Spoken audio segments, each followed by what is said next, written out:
So hello friends, welcome to our channel Radha Madhav Vidyapeeth.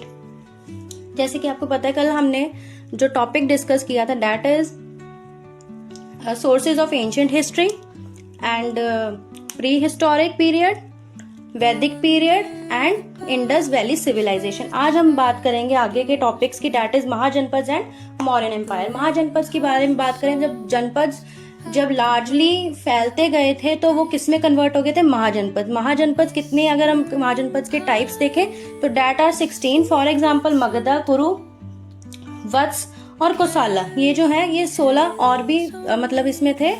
Total जो महाजनपद थे वो कितने थे? 16 महाजनपद। से अगर इनके पॉलिटिकल सेटअप की बात करें, इसमें कोई डेमोक्रेसी नहीं थी। इसमें जो राजा कह देते थे, किंग सिस्टम चलता था जिसे हम कहते हैं मोनार्की। गणा संघस होते थे। कई जगह हम कह सकते हैं कि यहाँ पे रिपब्लिक्स होता था। वैसे यहाँ पे रिपब्लिक्स नहीं होता था। क्यों? क्योंकि यहाँ पे राजा का ही रूल होता था। उसके बाद इकोनॉमी की बात करें, एग्रीकल्चर बहुत अच्छा डेवलप हो चुका था। यहाँ तक आते आते ट्रेडिंग शुरू हो चुकी थी। क्राफ्ट की स्पेशलाइजेशन थी इसमें। रीजनल और रिलीजन और फिलॉसफी की बात करें, यहाँ पे जो राइज किसका हुआ था? That is Buddhism and Jainism. Reform against वैदिक रिचुअल्स। अब ये इनकी रिफॉर्म्स किसके अगेंस्ट थी? वैदिक रिचुअल्स। बुद्धिज्म एंड जैनिज्म क्या चाहते थे? शांति। तो वो सती कल्चर जो हमारे वेद्स ने उपनिषद में लिखा था उसके जो है अगेंस्ट चल के जो जैनिज्म और बुद्धिज्म के टेक्स्ट आए थे। उसके बाद अगर हम बात करें, फोकस करते थे ये नॉन वायलेंस पे। जैसे हमें पता है जैनिज्म और बुद्धिज्म का एक ही फोकस है, दैट इज नॉन वायलेंस। उसके बाद अगर हम बात करें मौर्यन एम्पायर की, मौर्यन एम्पायर 322 टू 185 BCE तक रहा था। फाउंडर क्या कौन थे इनके?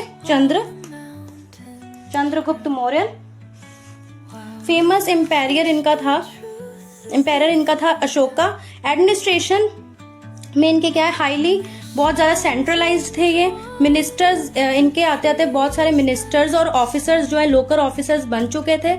ऐसा नहीं है कि सिर्फ राजा का रूल चल रहा है, नहीं। उसके बाद जो है ऑफिसर्स बन चुके थे। सेंट्रलाइज्ड एक मिनिस्ट्री, कैबिनेट हम जैसे कह देते हैं, उस टाइम का कैबिनेट मिनिस्ट्री यहाँ पे शुरू हो चुकी थी। इकोनॉमी कैसी थी? एग्रीकल्चर बहुत अच्छा, एग्रीकल्चर अच्छा हो गया था, मेन सोर्स बन चुका था। ट्रेडिंग भी होने लग गई थी, और trading is not from the city to city, it's internal as well as external. International level पर भी ट्रेडिंग शुरू हो चुकी थी। अब इसमें मेन क्या था? अशोका और धामा के बारे में पढ़ना है। आफ्टर कलिंगा वॉर के बाद यहाँ पे क्या होता है? नॉन वायलेंस जो है रिलीजियस टॉलरेंस बन चुका था, कि मतलब नॉन वायलेंस नहीं करना है। पर उसकी वजह से क्या हो रहा था? कुछ जो है रिलीजियस टॉलरेंस करनी पड़ रही थी। अगर हम कहें कि हम गलत के खिलाफ भी नहीं लड़ेंगे तो वो टॉलरेंस, मतलब हम टॉलरेट कर रहे हैं, किसी चीज गलत को भी टॉलरेट कर रहे हैं, तो वो इस रिलीजियस नॉन वायलेंस ने टॉलरेंस लोगों के अंदर पैदा कर दिया था।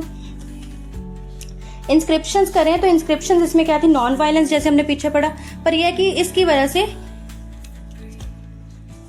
रिलीजियस टॉलरेंस बहुत ज्यादा आ गया था। Spread of Buddhism to Sri Lanka. Buddhism का स्प्रेड कहां तक जा रहा था? श्रीलंका तक और साउथ ईस्ट एशिया तक। अब इसके डिक्लाइन की बात करें, डिक्लाइन के कारण क्या थे? क्योंकि वीक सक्सेसर थे, कोई इतने पावरफुल सक्सेसर नहीं थे चंद्रगुप्त मौर्यन एम्पायर के। दैट इज वाई ये जो है एम्पायर डिक्लाइन होनी शुरू हो गई। Internal conflicts and foreign invasions. कुछ फॉरेन इन्वेजन्स हुए ऐसे जिसकी वजह से, और कुछ आपस में ही इंटरनल कन्फ्लिक्ट मतलब इंटरनल आपस में ही एम्पायर्स की नहीं बनी, जिसकी वजह से क्या है कि मौर्यन एम्पायर जो है वो डिक्लाइन हो गई। अब आज हमने जो टॉपिक कवर किया that is Mauryan empire and Mahajanapada. अगर आप चाहते हो कि मैं इसके और भी डिटेल में चैप्टर समझाऊं, जैसे जो प्रीवियस हमने टॉपिक्स किए और जो ये किए हैं, तो आप मुझे कमेंट सेक्शन में जरूर पिन करें, तो हम इसको डिटेल में समझेंगे। और मेरे व्हाट्सएप चैनल को फॉलो करें ताकि आपको डिटेल नोट्स मिले। Thank you.